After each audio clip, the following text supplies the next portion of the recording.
This is the H8 by Zoom. Hi, I'm Sebastian from Goman Planet, and I'm here to talk to you about this magnificent audio recorder. This is a field recorder, a podcast producer. It's got XLR inputs, instrument inputs, built-in microphones. It will record in mono and stereo. It will record up to 12 different tracks and export them as different tracks. So if you are using a DAW, you will be able to see all these tracks separately and edit them as you please. This thing is sturdy. We've tried so many different products from so many different brands. I'm telling you, the Zoom H8 is a thing to behold.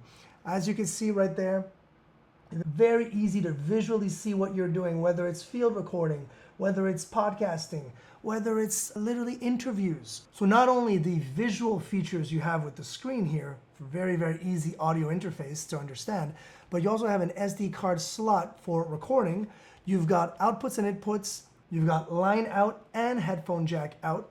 You have a 5-volt mini USB input if you do not want to use the batteries. And the battery pack is literally just 4 AA's and it will run for hours.